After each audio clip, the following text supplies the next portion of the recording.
Hello and welcome to Future Imperfect. I'm your host, Admiral Phillips, and in this episode of the podcast, I'll be covering a couple of things on Star Trek Discovery as a whole, some of the awesomeness that is the Orville, and Star Trek Discovery's episode, Si Vis Pacem Bellum. So, yeah. So with Star Trek Discovery, it's almost down to the last episode of the mid-season finale anyway, next week. And the interesting thing is I think we're going to see the Klingon thing kind of wrap up in this one to some degree. I mean, it'll wrap up by the end of the season, but this particular part of the arc will probably wrap up starting the next episode. And I think that the second half, we're going to be toying with a lot of the mirror universe. And I think that something drastic may happen, and especially with some things that happen in the episode, which I'll get into in the second part of the show here.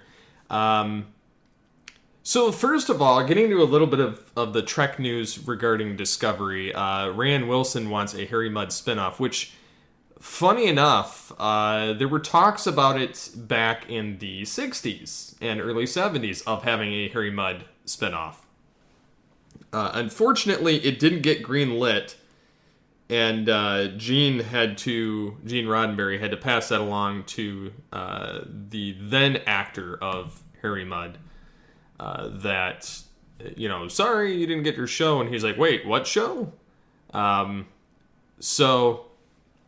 I could see them possibly doing a spin-off nowadays with something like this. Especially when there's rumors of Khan getting his own little prequel series and, Harry Mudd having his own prequel series. So, I mean, it wouldn't surprise me, but generally a show that offshoots from another show doesn't normally work out. The exception of the CW or TNG to DS9 to Voyager. Because it's Star Trek. Not saying that Harry Mudd wouldn't be, but I don't see that holding an entire show. Maybe a mini-series, but not an entire show. Just because he's not one of the main go-tos. Yes, he's a villain, but he's not really that strong of a contender to hold his own show. And for that matter, I don't really see Khan doing much there either. But that's just personal opinion. But I don't think we're going to see much of Harry Mudd for the remainder of Season 1. I think he's going to be done for Season 1. But only time can tell. Maybe we'll see him in the Mirror Universe. But this iteration, this particular instance based on last episode, I don't think we'll be seeing him again anytime soon. Especially with what goes on in TOS, so I just don't see us hitting that again. And then going over to the fact that everybody kind of lost their mind over the whole holodeck thing. That in and of itself was a kind of established that Starfleet ships did not have holodecks on board until the late 24th century. Though the crew of the NX-01 encountered holodeck technology on a Xyrillian ship in the 22nd century, we didn't see really the holodeck in the original series based on the fact that they didn't have the budget to do something like that. Although we did get kind of something in that degree with the Telosians in the cage with... Captain Christopher Pike when he was dealing with them on Talos 4. So there could be that instance. It would be kind of interesting to see them tackle the Telosians in this show too, just to give a little bit more on that alien race, because they were never seen from, again, other than in the cage and the menagerie.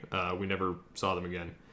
And then we have the fact that the animated series, because of the fact it's animated, they were able to do the holodeck.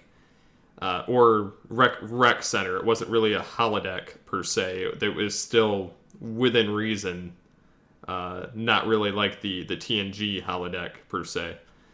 But I find it interesting how interwoven some of the stuff happens to be, and then some of it how off the left field it is. So we'll just kind of have to wait and see what happens as the series progresses throughout it. I did read an interesting article from Screen Rant of how Star Trek Discovery needs to be set in the Kelvin timeline. And I actually agree with this statement. And they say that the show itself has been divisive, with some fans reveling in the story of a disgraced Starfleet officer, which the premise in the show itself isn't bad. It's the fact that it's trying to foothold and fit itself into this part of canon with drastically changing some elements. Like, yeah, the holodeck thing I'll get past. The Klingons is still by far, and the Spore Drive are by far the two biggest elephants in the room that I'm waiting to find out why they are the way they are. Especially when I've seen memes floating around of Janeway saying, spore technology? Especially when they can get across an entire quadrant and within seconds. It kind of makes you wonder if Janeway could have been home within, a week due to the Spore Drive. Especially with it being a science vessel. You would think for something that's long-term exploration, they would have something on file that, this Black Ops thing that was invented back in the 23rd century. You would think that they would have that capability instead of having to be stranded in space for 7 years. Or the instance of it kind of makes transwarp technology obsolete, just in that aspect. And so I'm wondering how they're going to explain that situation throughout it. But, and I get that the painted plywood and matte paintings of space, passed reasonably 50 years ago for Star Trek, and that, by no means should they have to constrain to that type of standard, despite the fact that its biggest problem, and that's what this article says, is showcasing technology even more advanced than shows like The Next Generation and Deep Space Nine, which chronologically take place over a century after Discovery. And then, it says the aesthetics aren't limited to Starfleet. However, with the Klingons and their ships and their entirely physical overhaul, making them all different. And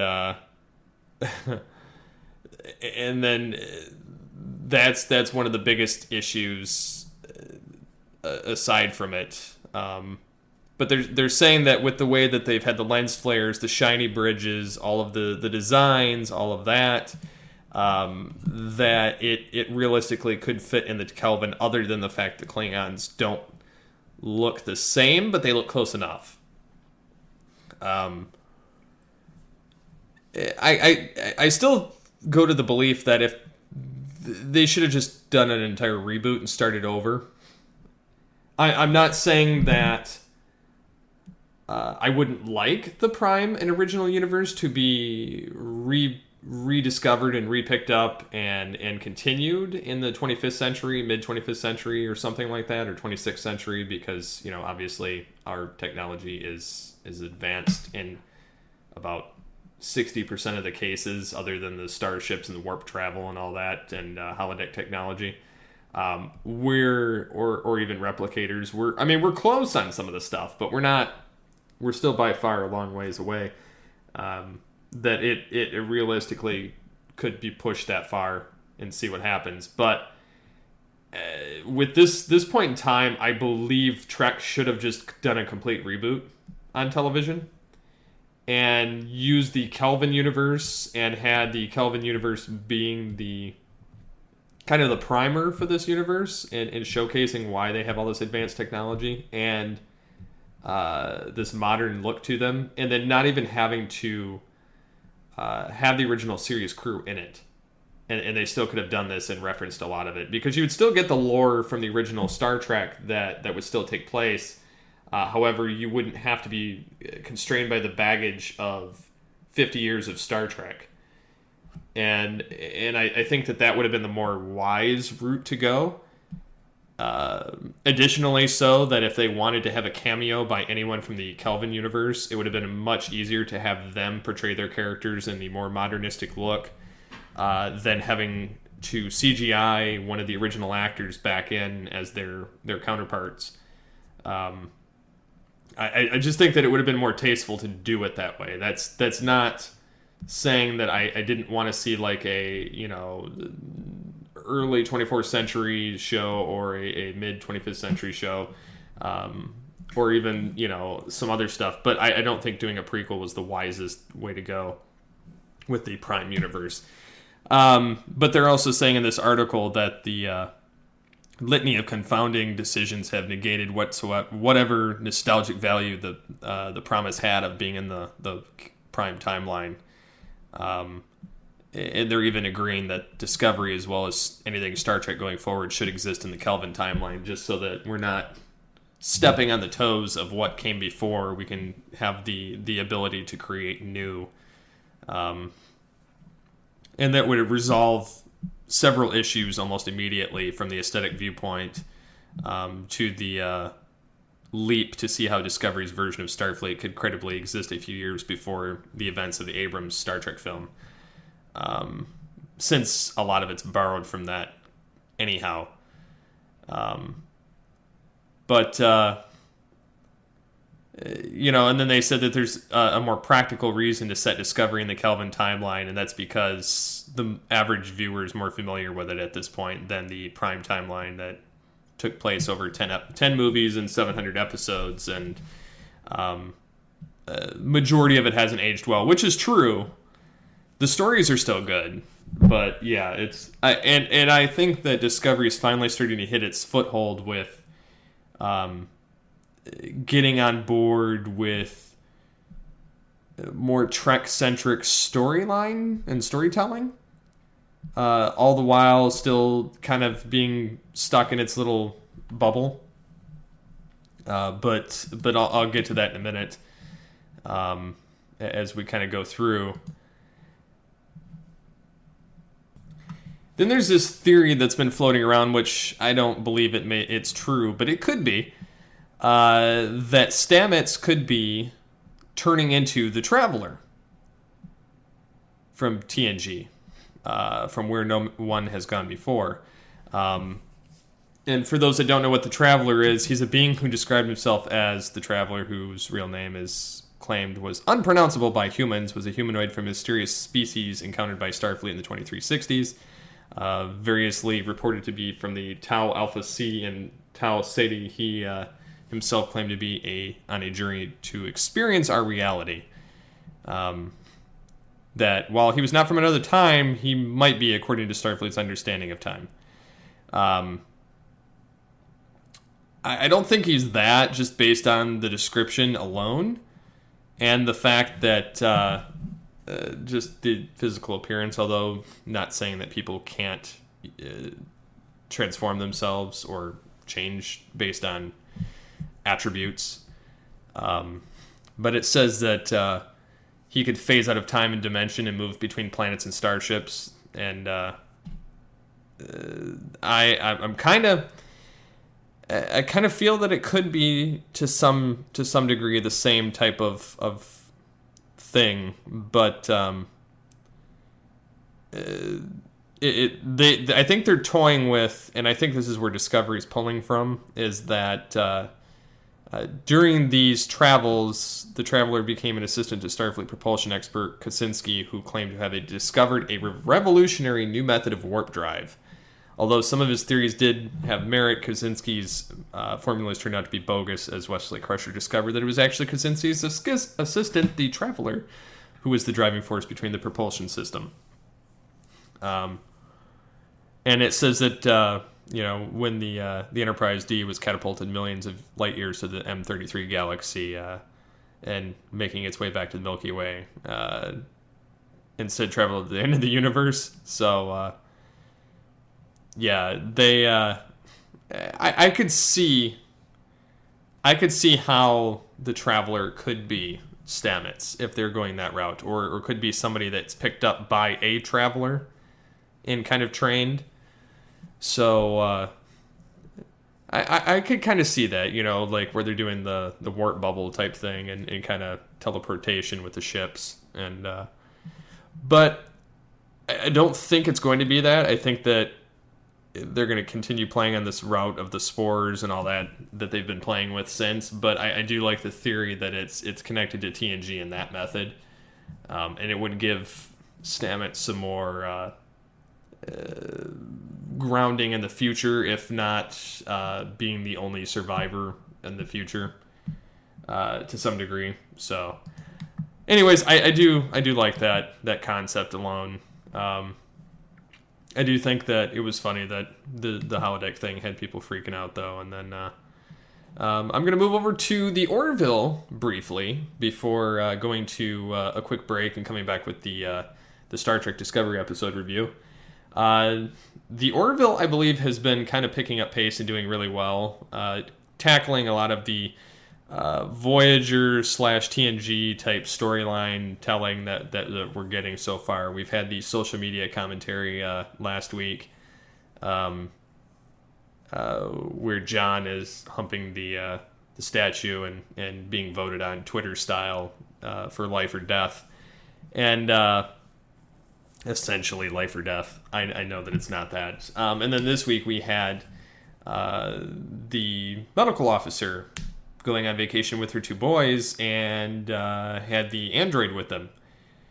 And there was a gravity bubble in the middle of space which caused them to fly off course and crash on a planet. And she was ejected in one section of the planet, and the android and her 2 children were stuck with him. And so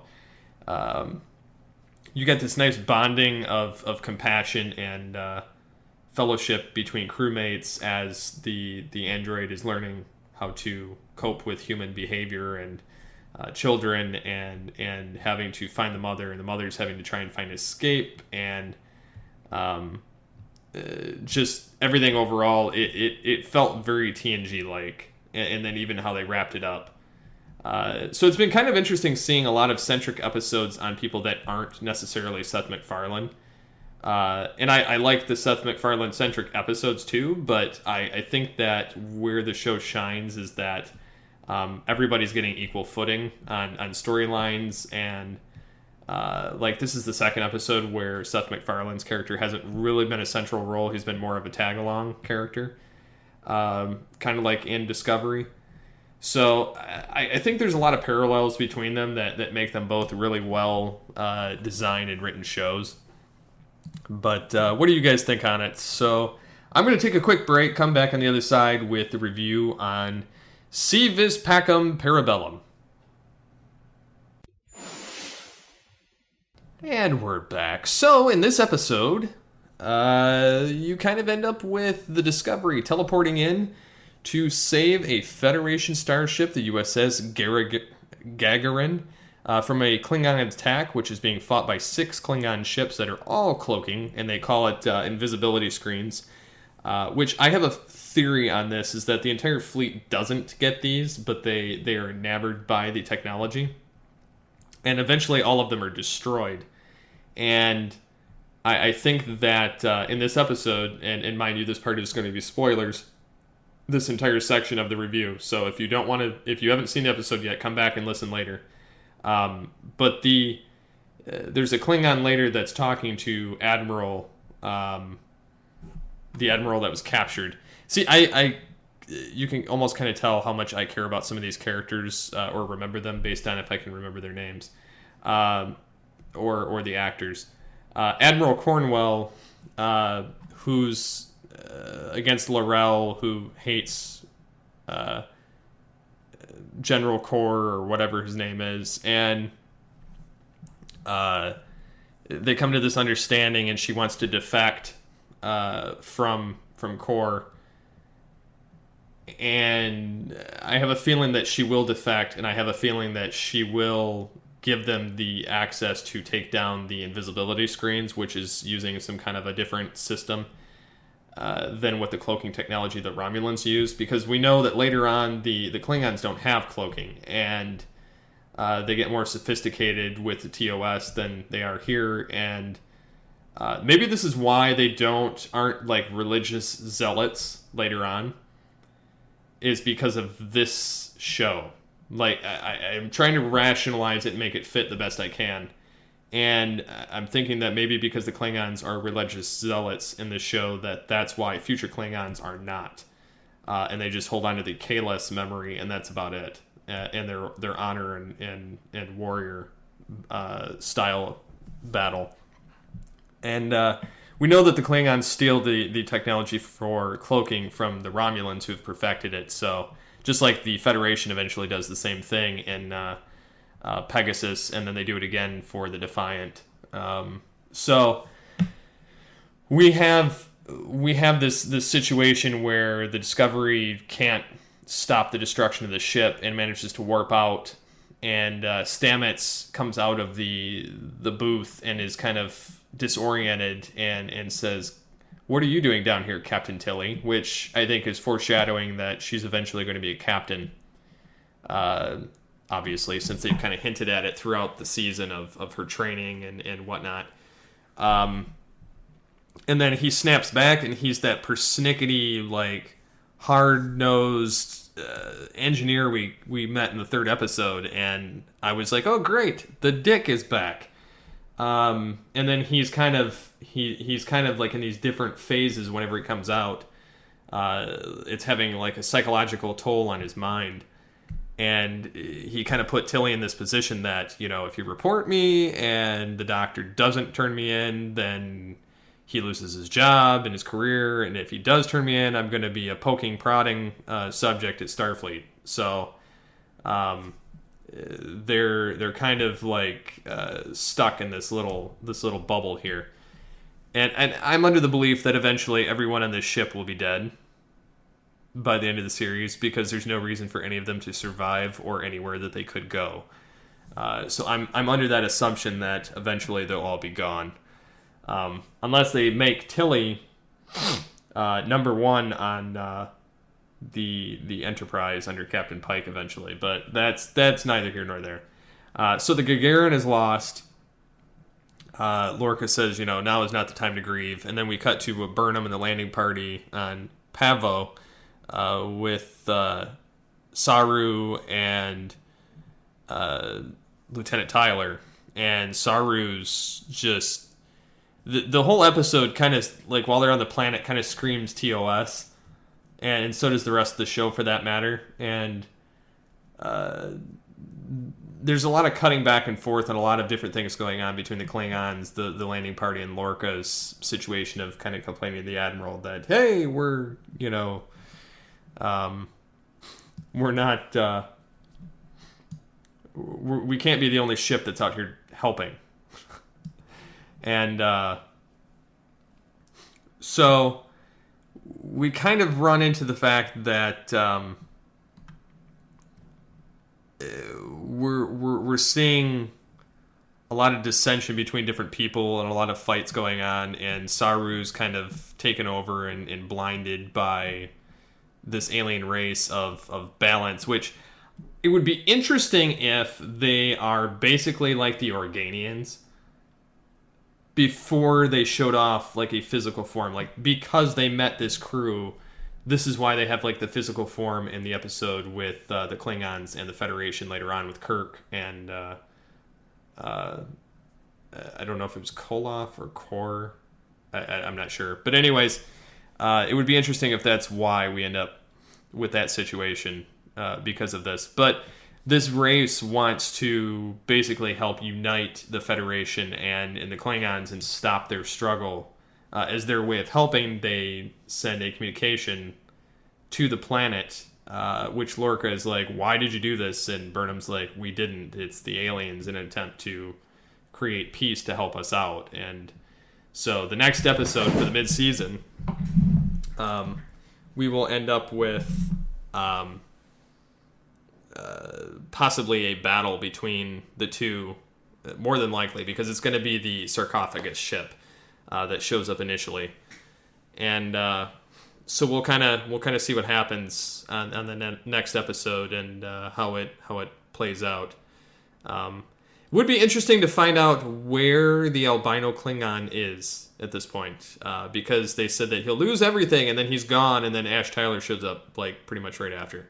So I'm kind of wondering where they're going with this between the two characters. Like, I have this inkling of a feeling that they're trying to pull a Khan from Into Darkness on us here with Ash Tyler and the Klingon, but we'll see. So it's going to be interesting to find out what's really going on between everybody. But I'm still more intrigued by Stamets than the majority of the people on here right now. Yeah, they kind of noticed that, for all intents and purposes, this Klingon war arc is coming to a close and is getting more TOS-like, and I'm thinking that it's going to get cleared up either in this next episode or we'll see it cleared up by the end of the season, but there'll be some kind of a repercussion, and I think that they're going to use some kind of a genetic modification technology on them and wipe out majority of them as we know it. So it's going to be an interesting ride, to say the least. I'm still giving the show a shot. I'm not hating on it as much as I was at the initial impact of it. It's not a terrible show as long as you don't watch it with the continuity issues intact from the Prime timeline. It's easy to watch. That's what I'm trying to portray here, is that it's not bad if you just watch it with that mentality, is that it's just Star Trek, just watch it, it's modern Trek, but don't try and fit it in the original timeline, because it doesn't work at this point.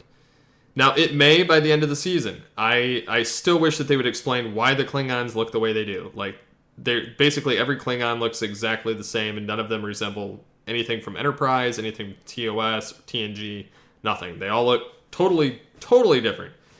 And if you've got 24 clans of Klingons and they all look exactly the same and they don't look like anything that's before or after, there's a problem. And so they need to address it.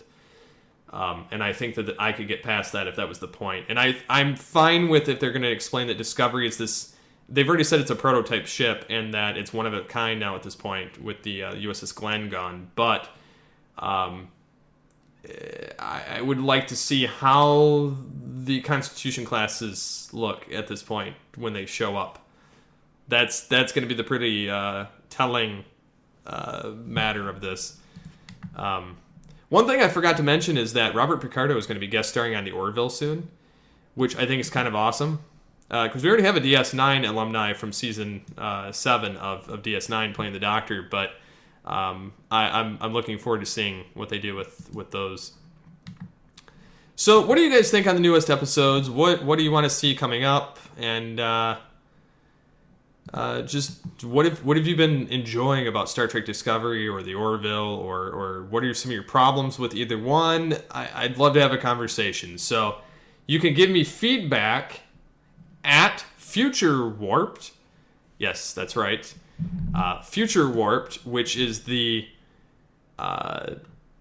Future Imperfect Twitter feed. I renamed the Future Spock feed, if you remember that from a long time ago, with myself and Mike the Birdman Dodd and TFG and Mike and Mike Powers. We created it as a joke when they had him guest starring on The Big Bang Theory, and being that it was distasteful after Leonard Nimoy passed, I didn't use that Twitter account anymore, and so I renamed it to Future Warped, and so that's where all of the content from this show will possibly show up. But you can also go to Altered Geek, at Altered Geek, and just kind of let me know there on Twitter. So, until next time, I've been Admiral Phillips. Live long and prosper.